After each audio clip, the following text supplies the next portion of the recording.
Hey guys, this is another one of the Classic Fans Hunter copies.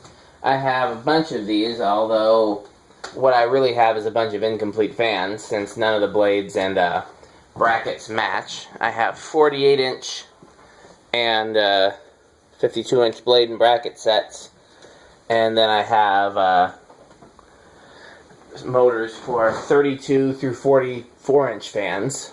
If the package can be believed, this is the motor for a 32-inch fan. It looks bigger than a 36-inch original motor, so that's interesting to me. But the 48-inch blades fit on it and don't seem to perform badly, so that's what we're doing. Unfortunately, I don't have any smaller blades for classic fans. I have a couple of 52-inch motors. I could put those blades on. In fact, I have one. No, I have two. I've got a 52-inch classic fan motor that the blade brackets are all broken because it was moved around to habitat with the blades on it, so I can use some brackets for that. And then I've got a 52-inch motor. It's missing all the rest of the parts, so I could use that, but yeah, other than that. So, let's go to, yeah, you can always tell when I'm tired, which is most of the time. So I'm going to hit the high switch on the test rig, which the fan is set to low. So this should be the factory low speed. It is drawing 0.68 amps. I forgot to bring a water bottle up here. And that's always a bad thing for me. I always got to have water. Let's see if I can see what the current draw is rated for. 1.4. So that's the factory low. That's not a bad factory low for a 2-speed fan.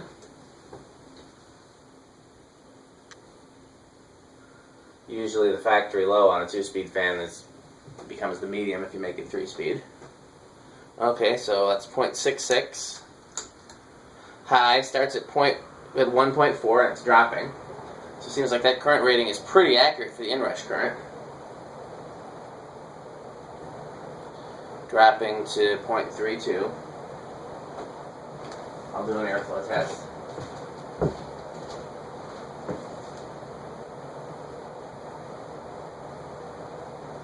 It's not quite a 52-inch K55 fan or 52-inch original, but it's more than a 52-inch, like, you know, Homestead or Hunter spinner or something like that. So it's actually quite powerful for a 48-inch fan with a smaller than 48-inch motor. While it's spinning down, I'm going to run real quick and grab a water bottle from the downstairs.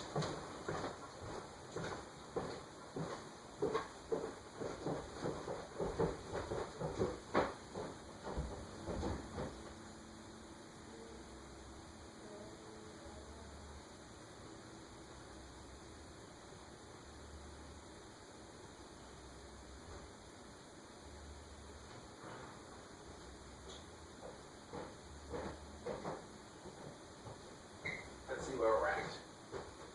Good. Just in the nick of time.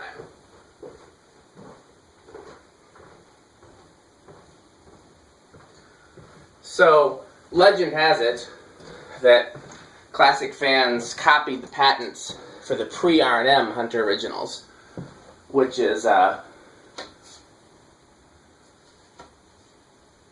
why these are actually better built than R&M originals from the same era.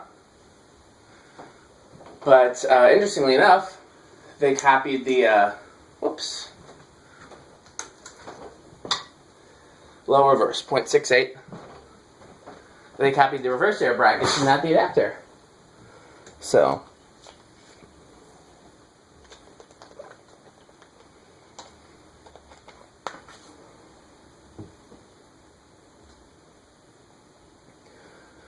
drop to 0.66.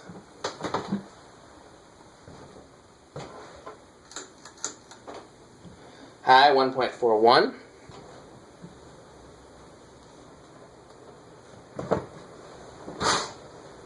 Dropping to 1.37. 36. So, just like with Hunter reversair, there is a greater drag on the motor for in reverse.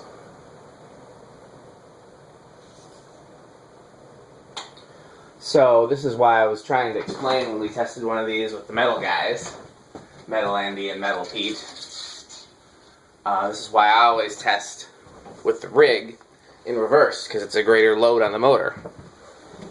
So,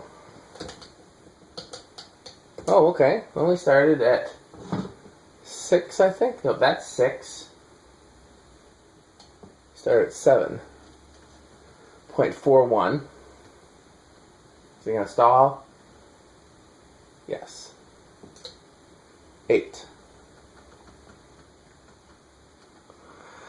This is just for wall control purposes. Now remember, if you're going to add a third speed to the pull chain, you would tie it to the low speed and not the high. But if you're operating it with a wall control, you'd want it to work. By the way, I found a Hunter original 3-speed wall control today when I was going through my wall controls. Those are rated for 10, 15 high. They're just 3-speed.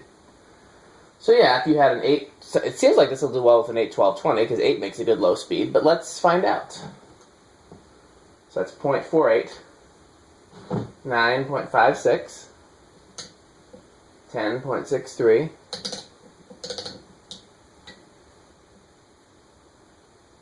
11.62, 12.7. So if you do it with an 8, 12, 20, you're not going to get a big difference. So it seems like Hunter might have been onto something with a 10, 15, but let's see what 15 does.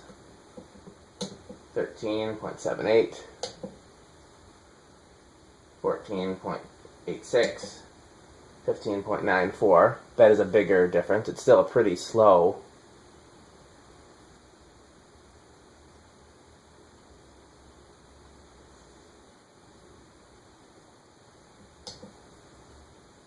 $16, 1.03, 17, 1.11, 18, 1.19, 19, 1.27, 20. Are we over at 20? Not quite, but we're very close. 20 is 1.34, and high is 1.35. So yeah, I wouldn't use this with an 8, 12, 20. I'd be mindful of that.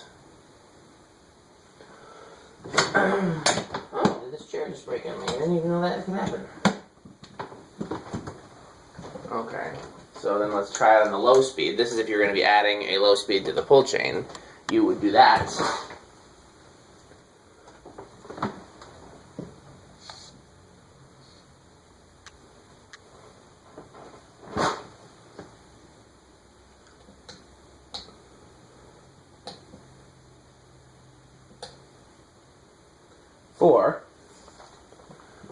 Drawing 0.24. So if you want an aesthetic low, you could use a 4 microfarad capacitor. Just given how fickle shaded poles are, I would at least use a 5 to avoid the risk of stalling out for 0.32. And that would be my low with the pull chain. 6.41. You could do that as well. 7.49, 8.59, 9. Are we over at 9? Yes, 9 is over. Here's 8, and here's the low speed with the pull chain.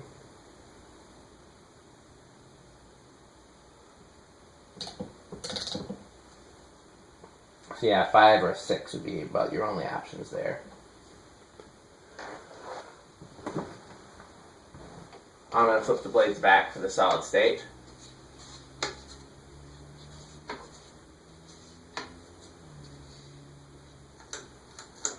Back to high.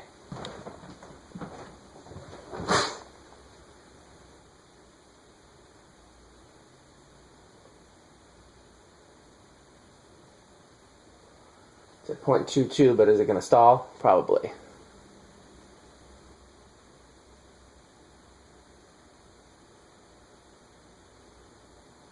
We're up to 0.26.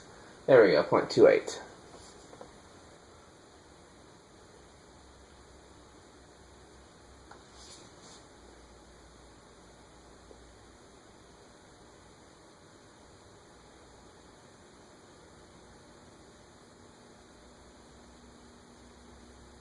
Eighth of a turn, 0.46. Eighth of a turn, 0.66. This is the same current draw that it has on the pull chain low. We'll let it sit there for a bit.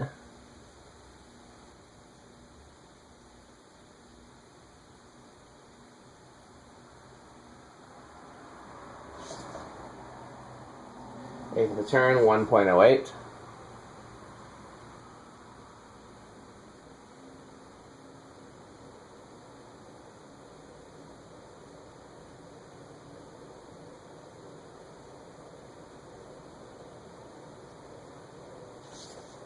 Solid state high, 1.29 and dropping, 28, 27, 26. So it is considerably lower, the solid state high. Let's see if there's a 25. So it's 1.25 is the solid state high.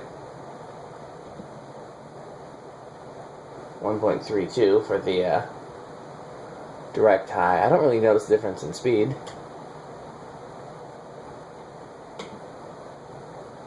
No real difference. So the only thing we have left to do is a 0 and high.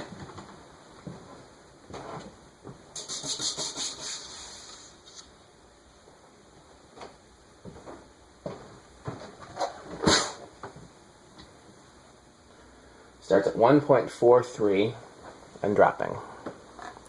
So I have 3 of these yet to test. I have, well, I'm counting this one. I already did the white and brass, and this is the brown and brass, and then I have an all polished and an all antique. I have some all white and all brown motors, but I don't have any brown or white brackets. Such a weird combination of parts that I got. Okay. Thanks for watching.